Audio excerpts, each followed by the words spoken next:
Tout d'abord, un grand merci à l'association AMCAR pour cette invitation et l'honneur qui m'est fait de pouvoir faire cette présentation devant vous aujourd'hui.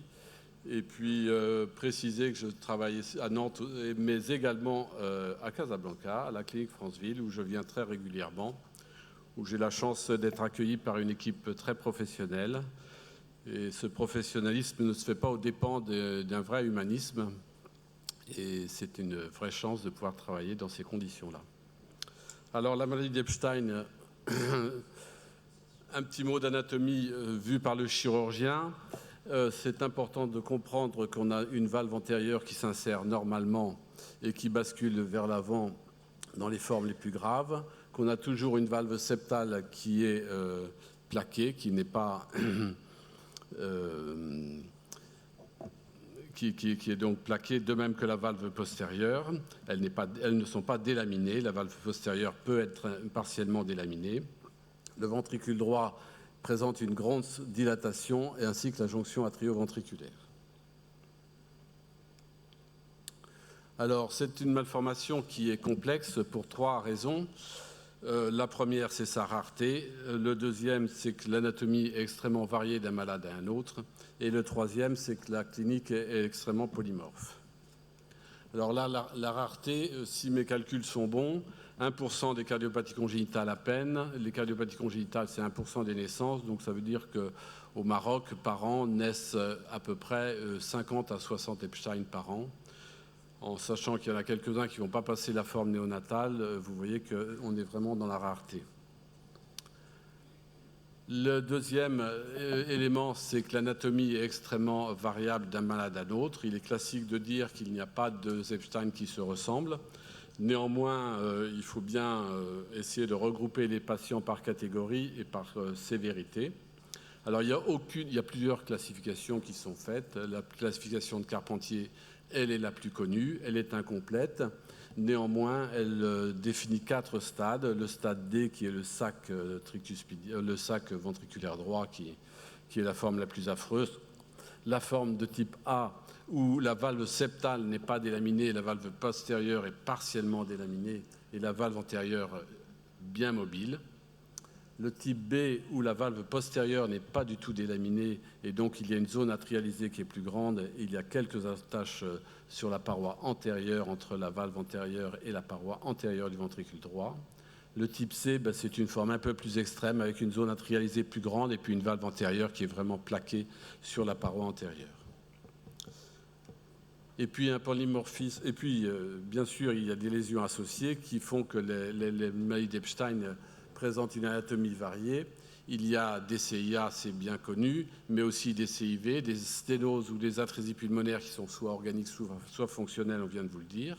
Il y a des Epstein qui accompagnent des doubles discordances, il y a des canaux artériels qui sont présents, il y a fréquemment des troubles du rythme de toute espèce, et des anomalies du VG qui sont soit des nombres-compactions, soit des véritables CMH, et soit des problèmes d'interaction entre ventricule droit et ventricule gauche.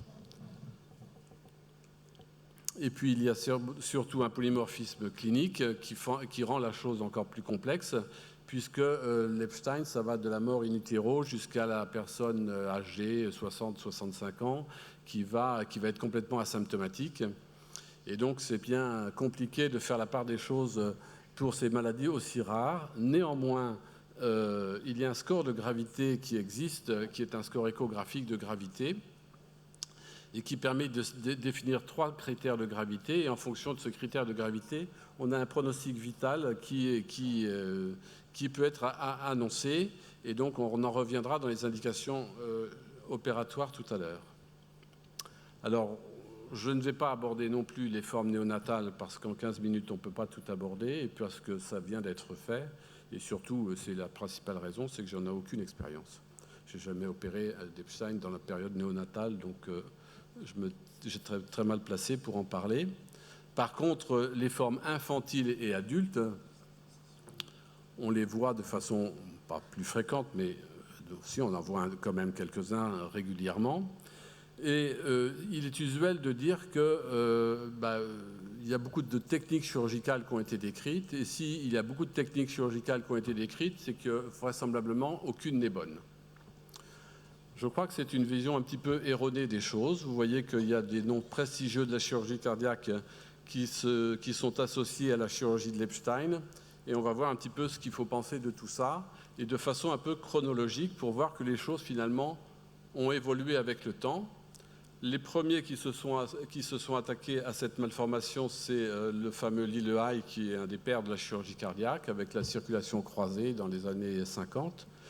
Et dans les années 60, vous voyez, à l'époque, les chirurgiens considéraient que l'élément principal, c'était la zone atrialisée, qu'il fallait effacer cette zone atrialisée et que le problème allait être réglé, que la fuite tricuspidienne, finalement, c'était un pseudo-problème.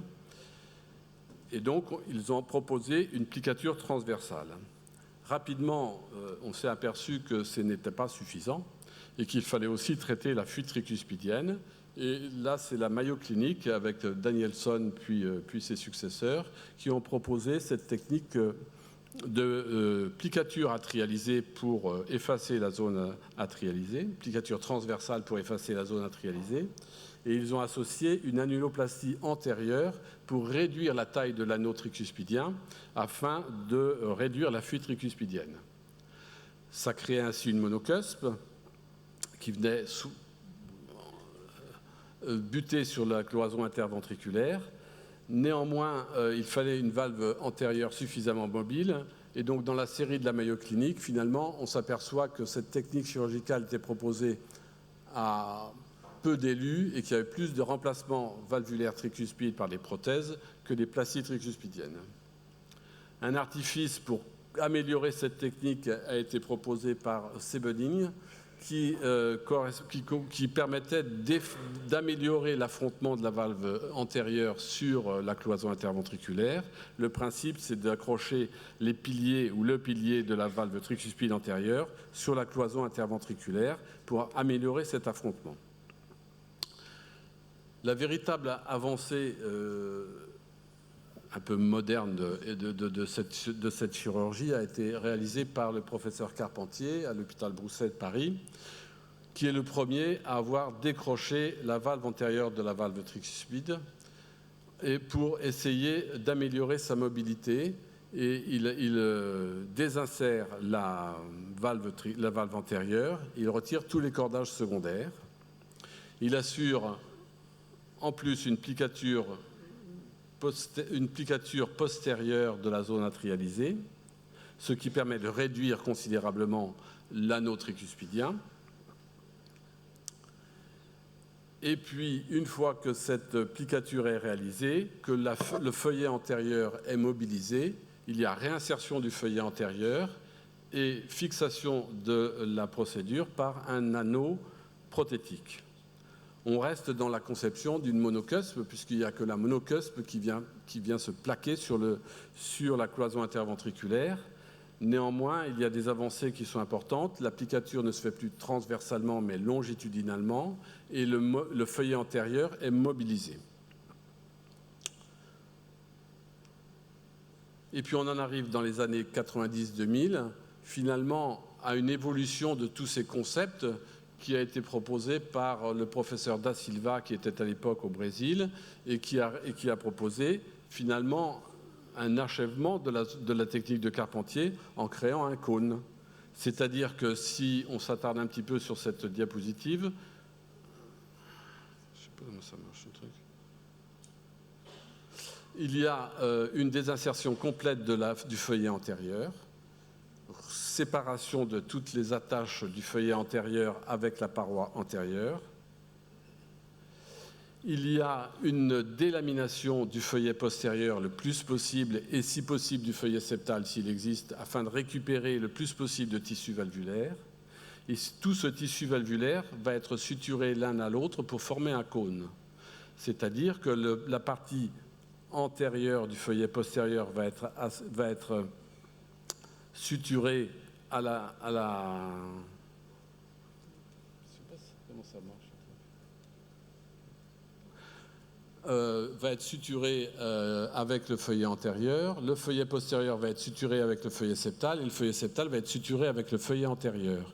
On a ainsi un cône, seules persistent les attaches du bord libre du feuillet antérieur dans le fond du ventricule Et ce cône va être réinséré sur l'anneau anatomique de la valve tricuspide après que celui-ci soit plicaturé, et on associe dans les formes les plus sévères une plicature de la zone atrialisée, mais sans faire de plicature aussi sévère que la technique qui était proposée par Carpentier.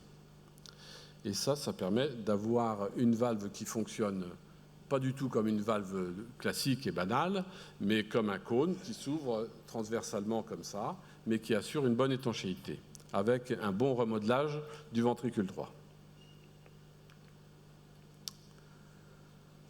Quelques modifications à ce cône pour éviter d'avoir des tensions trop importantes sur l'anneau postérieur à gauche. On peut faire des plicatures annulaires un petit peu étagées. Et puis lorsqu'il manque du tissu, il est conseillé de rajouter un patch de péricarde autologue.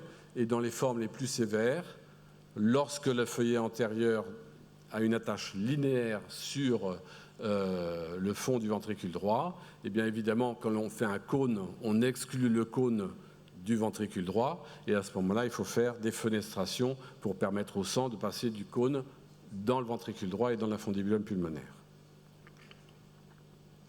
Alors, qu'est-ce qu'il faut penser de toutes ces techniques? Eh bien, que le cône finalement est l'aboutissement de l'évolution de toutes ces techniques, et que le cône donne des meilleurs résultats en termes de fuite résiduelle que toutes les autres techniques qui proposaient des réparations à type de monocusp. Et lorsqu'il y a des fuites résiduelles avec le cône, ces fuites résiduelles ont tendance à ne pas s'aggraver avec le temps, alors que dans les techniques de monocusp, eh bien, ces fuites avaient tendance à s'aggraver avec le temps. Donc, manifestement, on a un grand bénéfice avec la technique proposée par Da Silva par rapport à toutes les autres techniques qui étaient décrites et que l'on connaissait précédemment. Ça, c'est la série de Da Silva qui montre que plus on opère de façon précoce avant l'âge de 12 ans, meilleurs sont les résultats. Et vous voyez qu'en termes de résultats de survie sans réintervention avant 12 ans, eh bien, c'est la ligne verte qui est en haut. Les résultats sont plutôt excellents.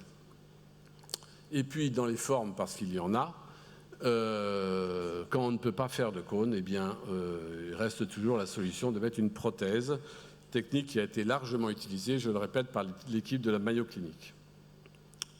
Alors, qu'est-ce qu'il faut penser du cône versus le remplacement? Je vous ai mis en bas, à droite, la série de la Mayo Clinic qui montre que finalement, les techniques de monocusp par rapport au remplacement tricuspidien, à condition que le remplacement tricuspidien utilise une prothèse suffisamment large, eh bien, on n'avait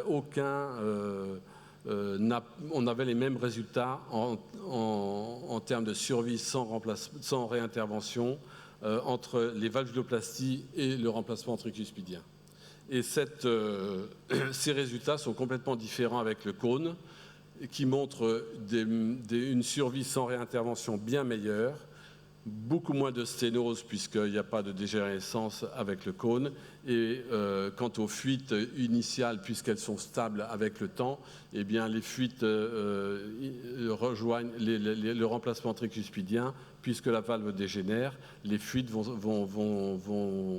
aura un taux de fuite qui va égaler le taux de fuite tricuspidien assez rapidement. Donc on a un vrai plus avec la plastie lorsque l'on fait un cône, et ce qui n'est pas forcément vrai avec les autres techniques. Alors les indications, elles sont connues de tous puisqu'elles sont publiées dans les recommandations internationales. On opère les gens symptomatiques et il faut que cette symptomatologie soit... lorsque les gens sont asymptomatiques, il faut faire une épreuve d'effort, et si la VO2 max est altérée, on considère qu'ils sont symptomatiques. Et c'est des recommandations de grade 1. Il faut que cette chirurgie se fasse dans un centre expert, c'est évident. Et il faut prendre en compte également, chez les asymptomatiques, le degré d'évolution, de dilatation de la cavité ventriculaire droite, ou l'altération de la fonction ventriculaire droite. Et si on voit que ces choses-là évoluent avec le temps, on a tout intérêt c'est une recommandation de type 2A de proposer une chirurgie. Chirurgie qui aura des meilleurs résultats, d'autant qu'elle sera faite lorsque les malades ne seront pas trop graves, c'est-à-dire pas trop symptomatiques ou pas trop dilatés. C'est-à-dire que si nous, aux chirurgiens, vous nous confiez des malades qui sont à un stade précoce de la maladie, eh bien, on aura plus de chances d'avoir un bon résultat que si les malades arrivent à un stade trop avancé. Alors, l'échographie préopératoire dont on a besoin, le diagnostic, je vais passer. L'évaluer la sévérité, ça me semble important. Le score de gravité est un score qui rapporte la zone atrialisée jusqu'à la pointe de la valve septale et on rapporte cette distance à la distance qui va de la jonction à l'apex du ventricule droit. Et on a 3 critères. On a un score de gravité qui est faible en dessous de 44%, moyen, modéré entre 45 et 60 et important à 61%. Et si vous vous souvenez de ma diapo du départ, le pronostic vital de ces patients est pondéré par la gravité de ce score. Et donc maintenant que l'on dispose d'une technique chirurgicale qui est quand même relativement fiable, eh bien, lorsque les patients ont un score de gravité modéré et qu'ils sont vraiment post-symptomatiques ou qui ont un début d'épreuve d'effort qui s'aggrave, on peut se poser la question de savoir si, en fonction de ce score de gravité, on ne peut pas avancer la date de la chirurgie. Évaluer la qualité des feuillets, très important, parce que c'est sur le feuillet antérieur qu'il va falloir compter pour réaliser une placie de cône. Et puis l'IRM, et je vais en terminer.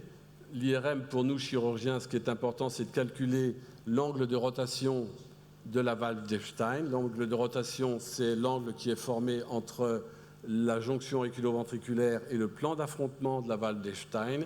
Et là aussi, on a les critères de gravité. Et vous voyez que au-delà, cet angle de rotation est hautement corrélé à la gravité de la malformation et au taux de réussite de notre intervention de cône. Les contre-indications, ce sont essentiellement les formes trop avancées et trop dilatées. L'HTAP, c'est peu fréquent, mais ça peut arriver. Et puis, lorsque l'angle de rotation est supérieur à 65%. J'en termine pour dire que l'insuffisance tricuspide dans les maladies d'Epstein, c'est comme l'insuffisance tricuspide dans toutes les autres maladies que vous connaissez. C'est grevé d'un taux de mortalité extrêmement élevé lorsque l'insuffisance tricuspide est sévère et il faut les prendre en compte.